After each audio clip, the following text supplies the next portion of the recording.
Hola, buenas noches, ¿cómo están todos? Otra clase más que nos encontramos. Para mí es una alegría y un privilegio poder estar compartiendo con ustedes esta materia de las cartas de Pablo y las enseñanzas que él mismo nos brindó, que él mismo enseñó, comunicó de lo que nos dejó nuestro Señor Yeshua. Qué días tan especiales que estamos transitando, ¿no? Días de fiesta. Espero que ustedes puedan estar celebrando con nuestro Señor estas fiestas que pertenecen a nuestro Dios, que es para encontrarse junto con su pueblo. Venimos de la fiesta de Yom Teruá, estas fiestas de trompetas, haciendo un ensayo cuando realmente las escuchemos y nuestro Señor esté viniendo. Y estuvimos seguramente hace un día atrás pudiendo conmemorar la fiesta de Yom Kippur, ¿sí? Meditando, reflexionando, viendo nuestro corazón, nuestras actitudes, viendo las obras que estamos edificando, cómo las estamos haciendo. Y nos estamos extendiendo a la fiesta que nos queda por delante, la fiesta de tabernáculos, de cabañas, la fiesta de Sukkot. Así que son días de encuentros, así que no te lo pierdas y está preparado, ¿sí? En tu corazón, en tu espíritu, para poder estar ahí atento y conectado con el espíritu de nuestro Padre. Y ahora sí, la tercera clase, hemos llegado a esta tercera clase de las cartas de Pablo. Y hoy vamos a introducirnos y vamos a sumergirnos en una carta llamada Colosenses. El apóstol Pablo escribió esta carta a la ciudad de Colosas. Saben ustedes que son 4 cartas complementarias que él escribió mientras estaba prisionero en Roma.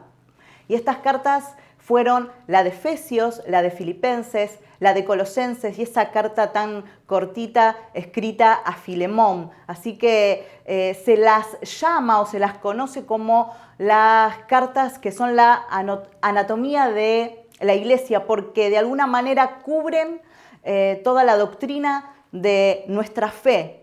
Así que vamos a introducirnos y te voy a pedir que puedas abrir ahí esta carta a los Colosenses en el capítulo 2, versículo 8, vamos a leer hasta el 12. Vamos a ver la advertencia que ahí Pablo les hace a los de la ciudad de Colosas, en esa casa en donde se encontraba esa iglesia, esa comunidad, ¿sí? De los que eran seguidores de nuestro Señor Yeshua. Saben que Pablo nunca visitó, nunca fue a la ciudad de Colosas, pero sí fue él el que impulsó de que se abra allí una casa, de que haya allí una comunidad de todos aquellos que venían reconociendo a nuestro Señor Yeshua como el Hijo de Dios y su Señor y Salvador. Así que juntos ahora sí vamos a leer. Si tenés ahí ya tu Biblia, vamos a leer juntos. Dice así: tengan cuidado de que nadie los dañe mediante filosofías y vano engaño, de acuerdo a enseñanzas de hombre, según las cosas elementales del mundo, y no conforme al ungido, en quien habita corporalmente toda la plenitud de la deidad, y ustedes también han alcanzado en él la plenitud, porque él es la cabeza de todos los principados y dominios.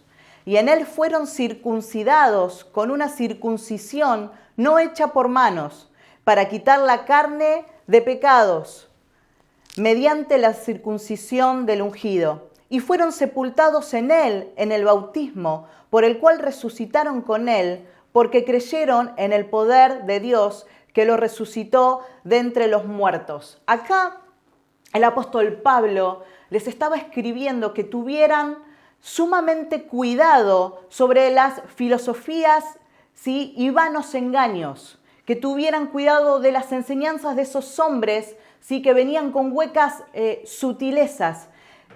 Ustedes van a encontrar en su versión, los que tienen la versión de la Biblia Reina Valera 1960, ¿sí? Que habla sobre los rudimentos del mundo.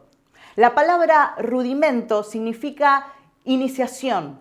Es la palabra arjé en griego y significa iniciación, comenzar, empezar, ser primero, gobernar o regir. Eso es lo que es la palabra rudimento. Son cosas elementales, son cosas primeras, son cosas básicas, ¿sí? Y los rudimentos del mundo, donde las personas estaban regidas o gobernadas, tenían que ver con las filosofías.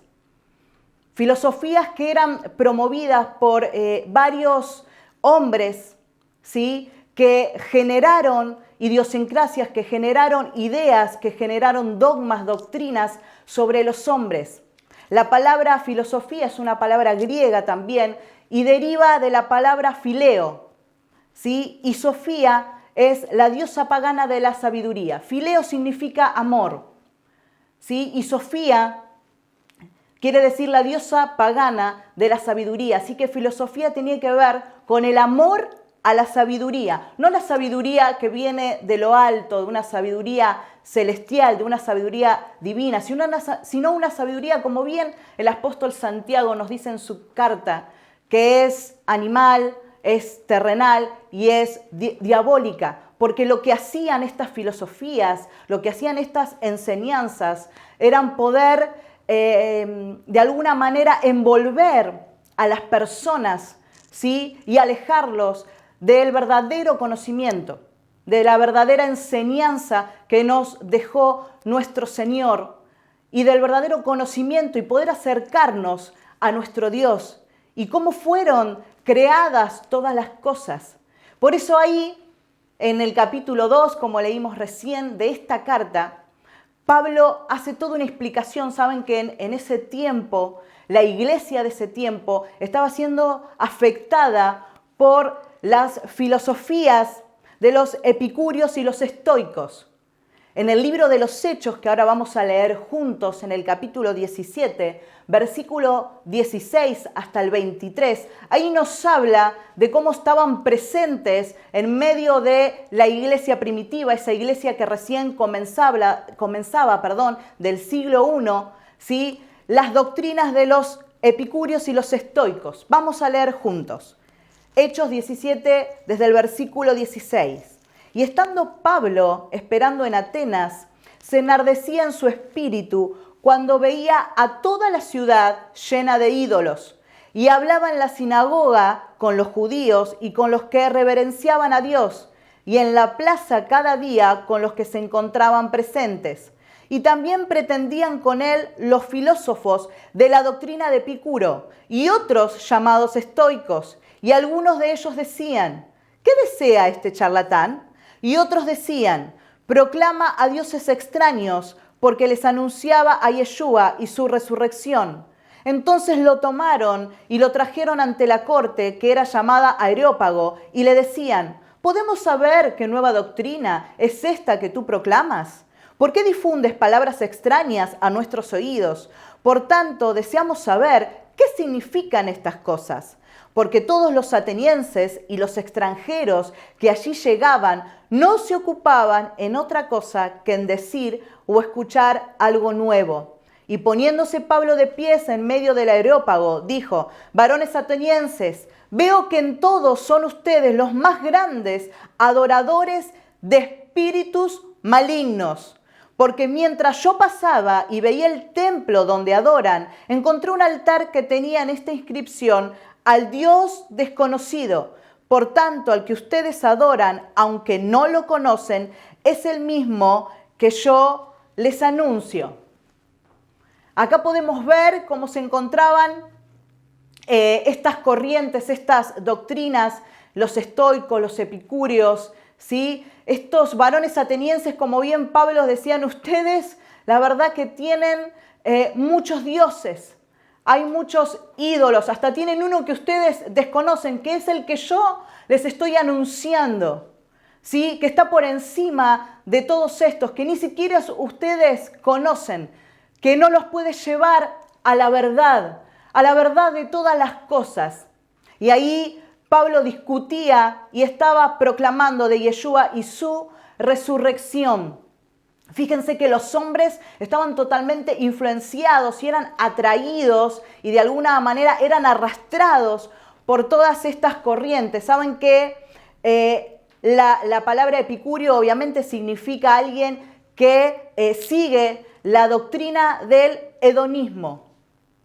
Los epicúreos eran los que querían satisfacer todos los placeres de los sentidos. Esa era su máxima meta. Es todo lo que hoy podemos decir, todo lo que a vos te haga bien, todo lo que vos desees, ¿sí? Que vos puedas sentirte feliz, tenés la libertad para hacerlo.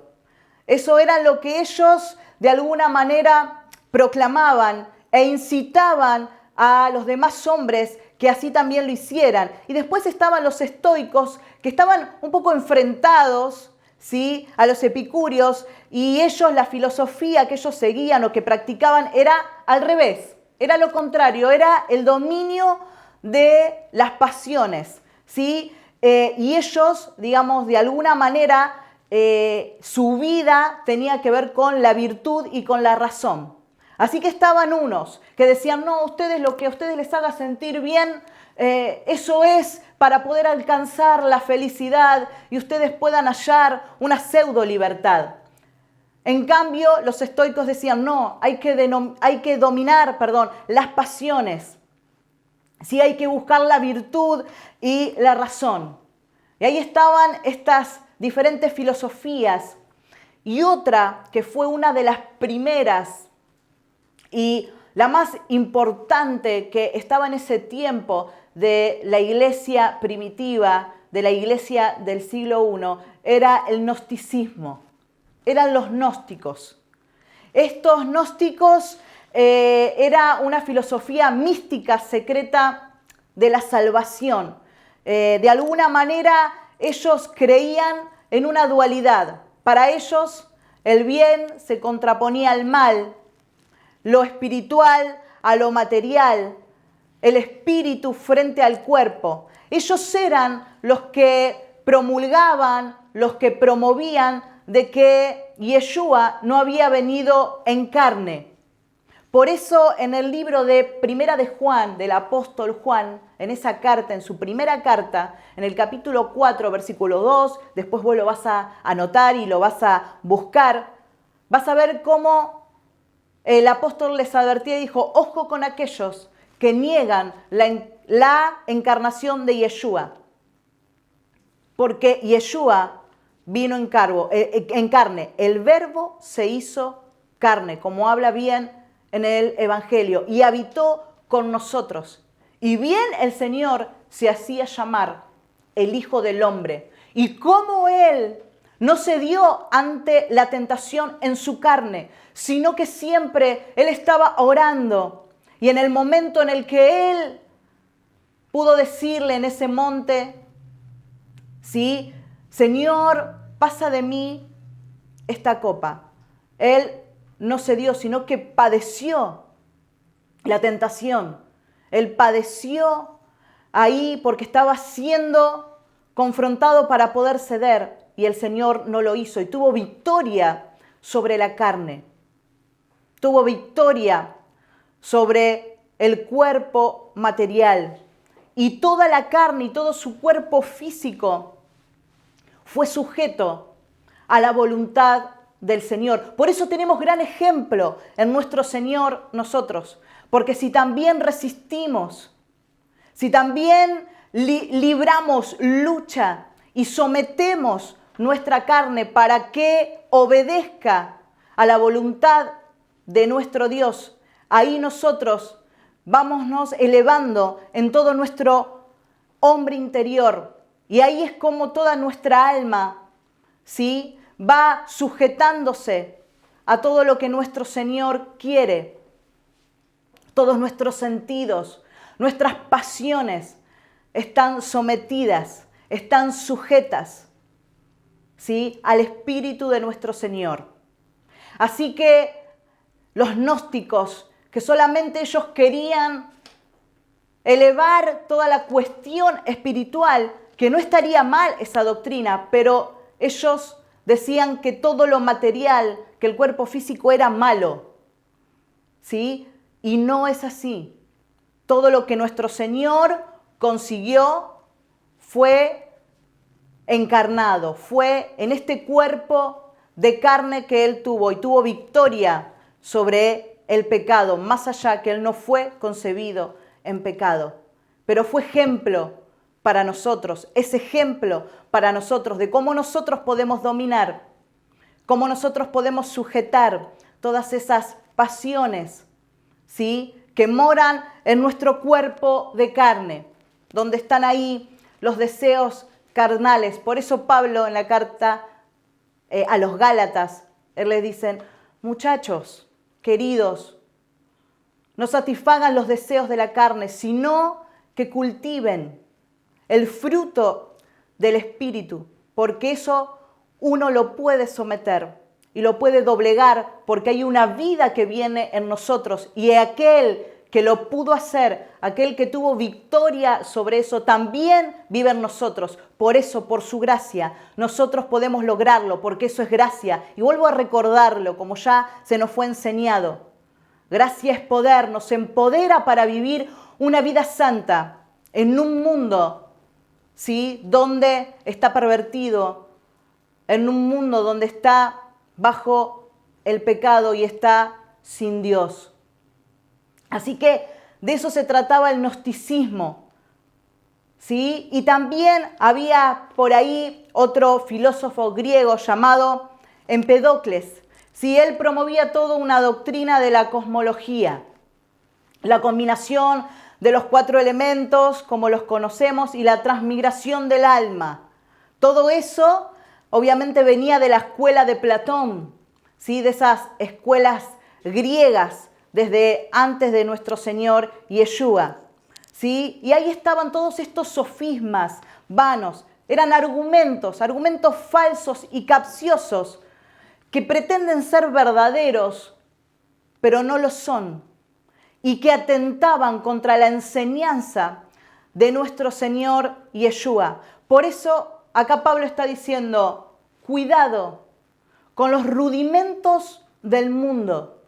Cuidado con todas estas filosofías que los vienen a engañar, pero nunca pueden llegar al conocimiento de la verdad, porque solo se puede llegar a través de Yeshua, porque en Él están reunidas todas las cosas, todas las filosofías que hoy nosotros podemos conocer, que son también de este tiempo. Ustedes pueden ver que vienen todas de estas escuelas griegas, ¿sí?, como el humanismo, como el racionalismo, como el marxismo, el positivismo, filosofías de vida como hasta la propia Cábala. Pero nada tiene que ver con las doctrinas y las enseñanzas de nuestro Señor, aquel que es el camino angosto, que nos conduce al Padre, en donde están escondidos todos los secretos, todas las riquezas, toda la sabiduría está escondida en nuestro Señor. Hoy podemos ver ideologías y estilos de vida como el feminismo, como el matriarcado, y seguramente vos ahí se te vienen muchas más. Así que todos estos gentiles eran arrastrados por estas filosofías, y aquellos que comenzaban a abrazar la fe del Señor, las enseñanzas de Yeshua, eran tironeados por todos estos que salían para querer confundirlos, para decirles cómo podían alcanzar la espiritualidad sin el Señor Yeshua. Por eso vamos a leer juntos ahora el capítulo 1. Vamos a capítulo 1 de Colosenses, desde el versículo 15 hasta el versículo 23. Él es la imagen del Dios invisible, el primogénito de todas las creaciones. Por medio de Él, todas las cosas fueron creadas, tanto las que están en los cielos como las que están en la tierra. Todo lo visible y todo lo invisible, ya sean tronos o dominios o principados o poderes, todo fue creado por medio de Él y para Él.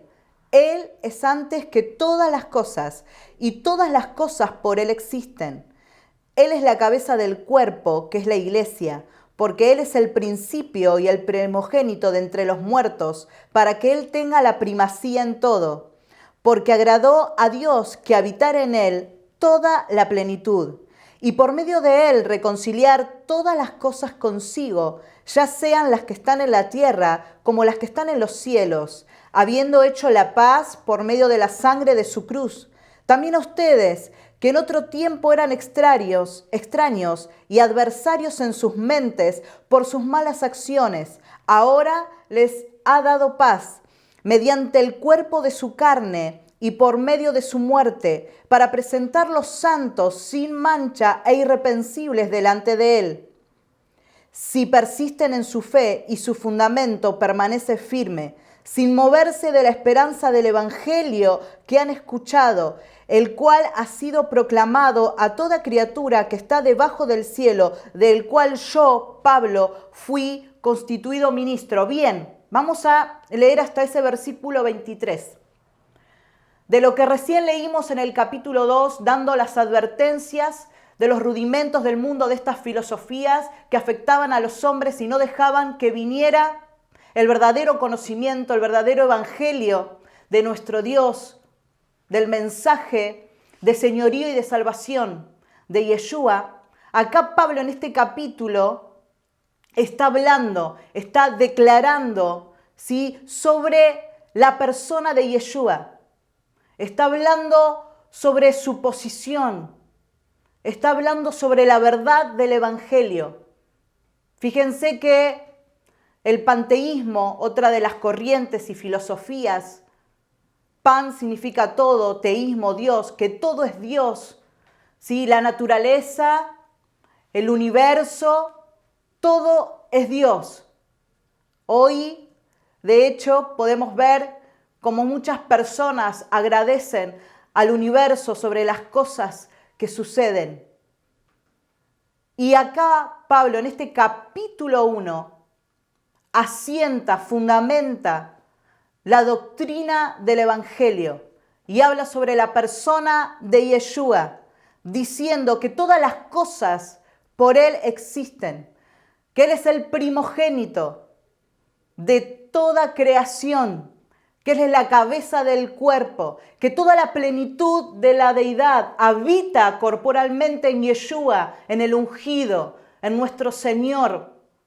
Acá Pablo está haciendo bien en claro y dice, si ustedes permanecen en esta verdad, en este evangelio que yo mismo fui hecho ministro para anunciarles cuál es lo verdadero, que todo está completo en Yeshua. Sí, porque se creía que Yeshua era una criatura más.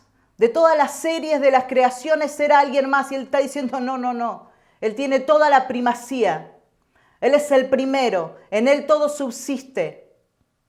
Por él fueron creadas todas las cosas. Todo es por él y para él.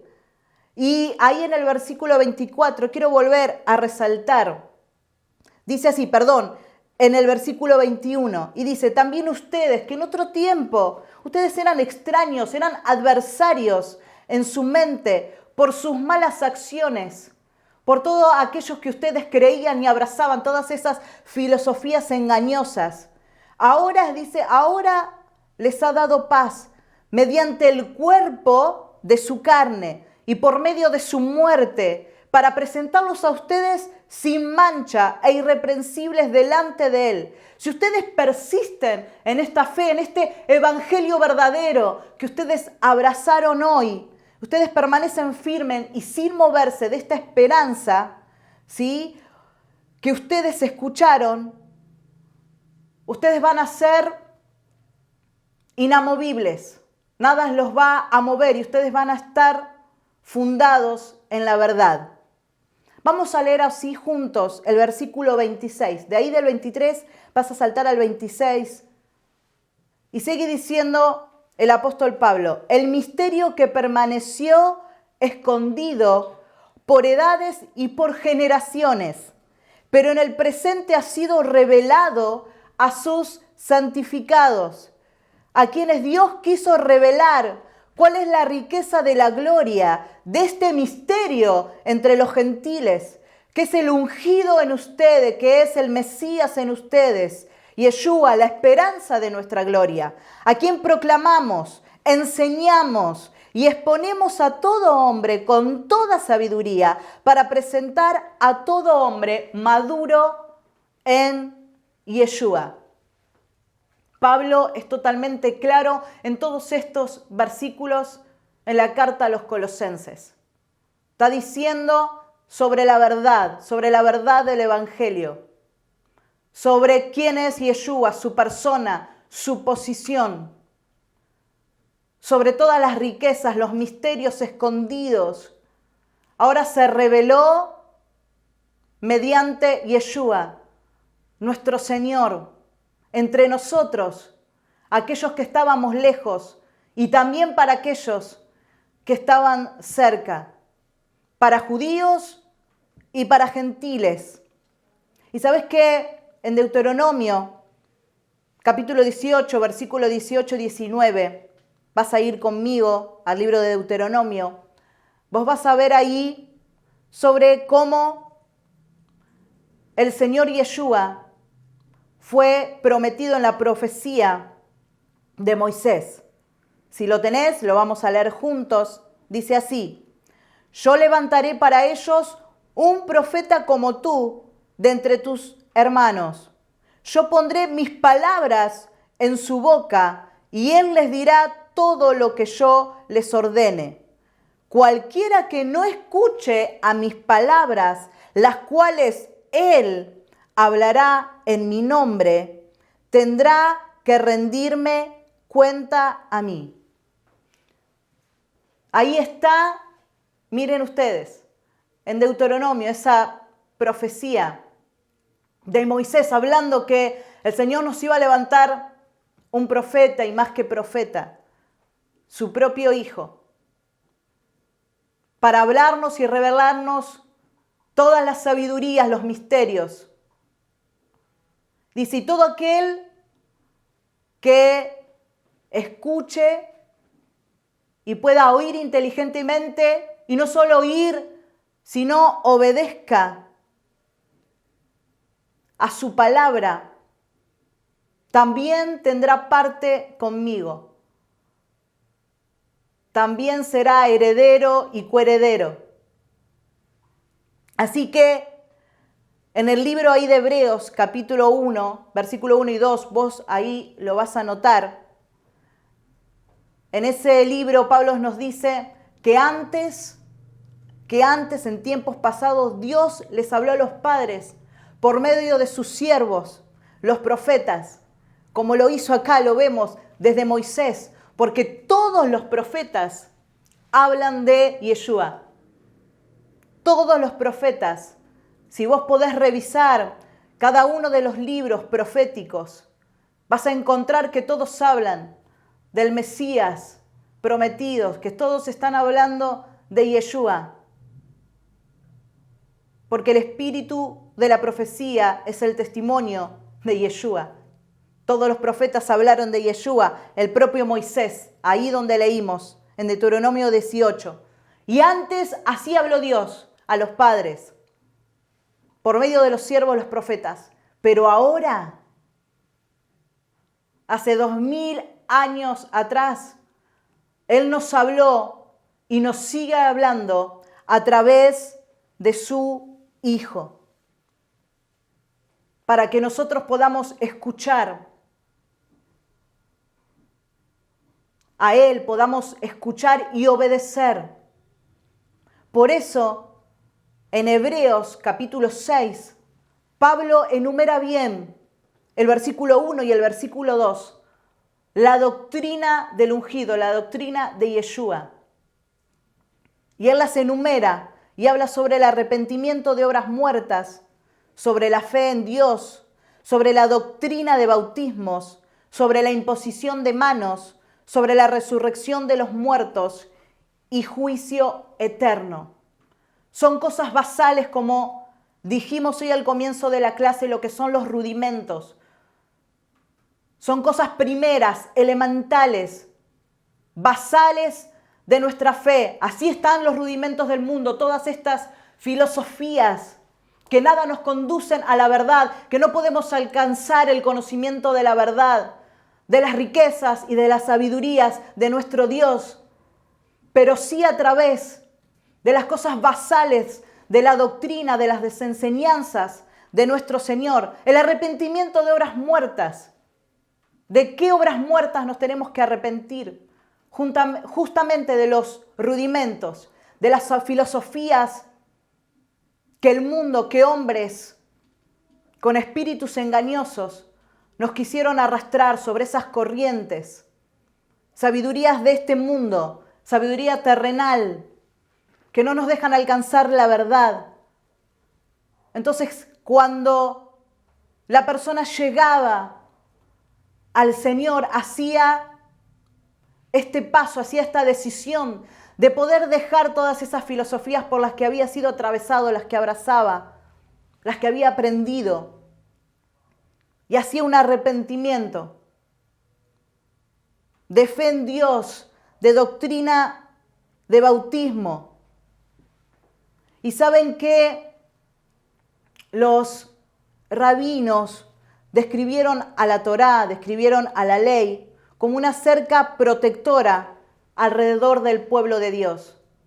Porque ahí el propio Moisés, en esa profecía del Señor, decía, ustedes tienen que oírlo, oír a este profeta, y como digo, más que profeta, el propio Hijo de Dios, oír sus palabras y obedecer a su voz, porque si no van a rendir cuenta.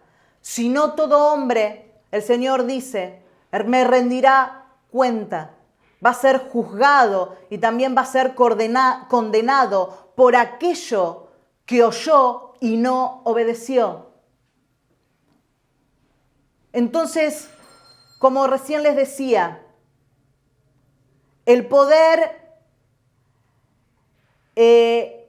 atender, el poder obedecer los mandamientos de nuestro Señor, la ley que el mismo Moisés bajó y que podemos encontrar en Éxodo 20, esos 10 mandatos para el hombre, hacían que si uno no solo los oía, los meditaba y los guardaba, sino que también los obedecía y los practicaba, hacían una cerca alrededor que los protegía y permitía que el Señor pudiera bendecir.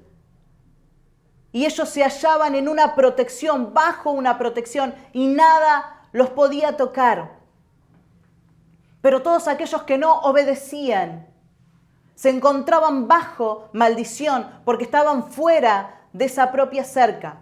Por eso, Pablo ahí está advirtiendo, ojo, si ustedes conocieron la verdad, permanezcan en la verdad, en el evangelio de la verdad, en la doctrina y en las enseñanzas de Yeshua. No estén bajo maldición, no estén fuera de la cerca protectora.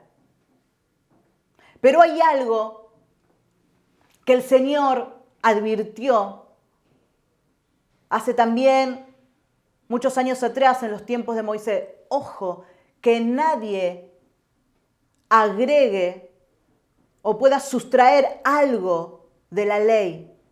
Cuidado con eso, con aquellos que hagan eso. Y los hombres hicieron eso mismo. Por eso, en el tiempo de nuestro Señor, Él se enojaba tanto con los fariseos, porque ellos habían armado otra cerca, una cerca que estaba llena de dogmas, de doctrinas y de tradiciones de hombres. Era lo que se conoce como tacanón. Son documentos, dogmas, leyes que los hombres tenían que cumplir, leyes creadas por propios hombres que nada tenían que ver con la ley del Señor. Así que estos hombres, estos líderes religiosos, crearon otra cerca. Y muchos eran arrastrados por estos líderes cumpliendo esas normas, pero lo que no se daban cuenta es que estaban fuera de la cerca protectora del Señor. Así que hasta el día de hoy podemos ver cómo la iglesia también es arrastrada y es llevada afuera del evangelio de la verdad. Por eso Pablo defendió con tanto celo. Él dijo, mi evangelio, el evangelio de Yeshua es mío también. Celoso, todos dieron su vida por seguir las instrucciones del Mesías, de su Señor Yeshua. Tanto defendieron que fueron mártires, dieron su vida hasta la muerte. Y ellos refutaron. Y como Pablo, los otros apóstoles también se ponían de pie, diciéndole a los hombres que se acerquen y conozcan al verdadero Hijo de Dios, en quien podían encontrar no solo la salvación, el propósito, el sentido de la vida, de todo lo creado. Pablo se desvivió por esto. En todas las cartas podemos encontrar esa pasión, ese celo de él. Por eso podemos ver cómo los mensajes a esas 7 asambleas que encontramos en Apocalipsis, capítulo 2, capítulo 3, el propio Señor Yeshua hablándole a esas 7 asambleas, elogiándolas, pero también amonestándolas, porque había doctrinas de hombres. Algunas las reprende y le dice, ojo con la doctrina de los nicolaitas. Esa doctrina tenía que ver con la jerarquía del clero, donde había diferencias entre unos y otros.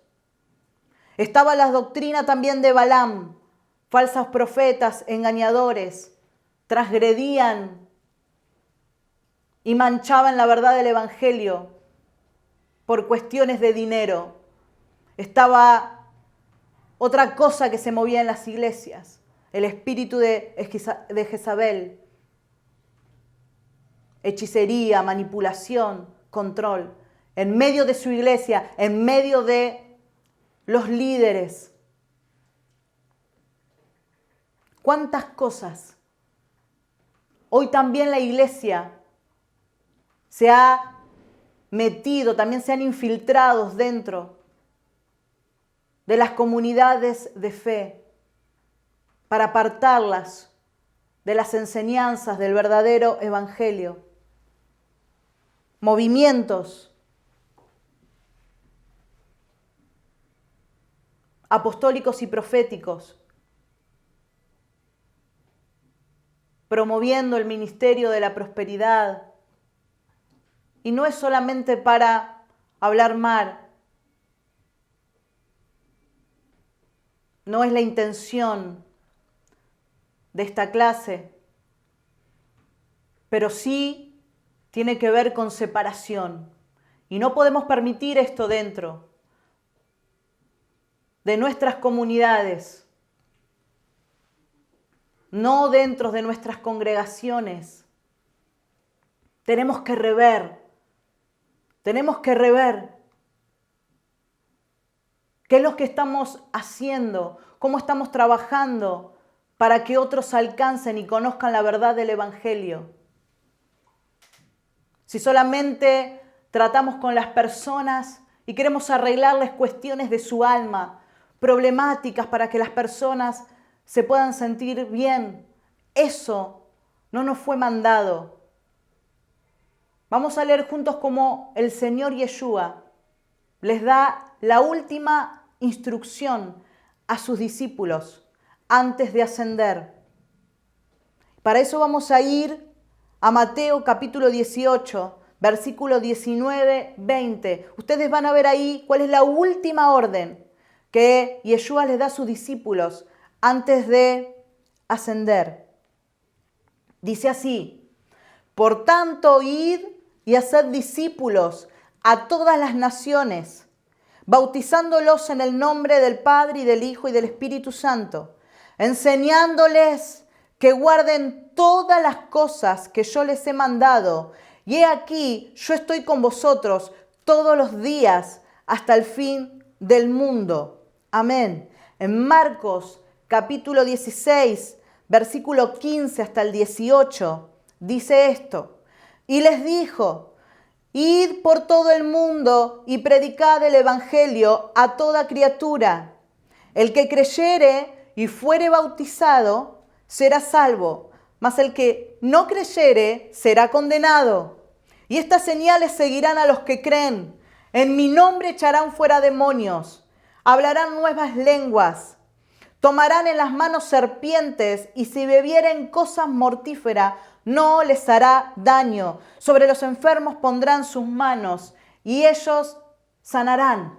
Última orden que Yeshua, antes de ascender, les da a sus discípulos: vayan y anuncien el evangelio de la verdad, el evangelio del reino. Anuncien y enséñenle a guardar. Y todo aquel que cree, el creer es un verbo y nos está hablando de una acción.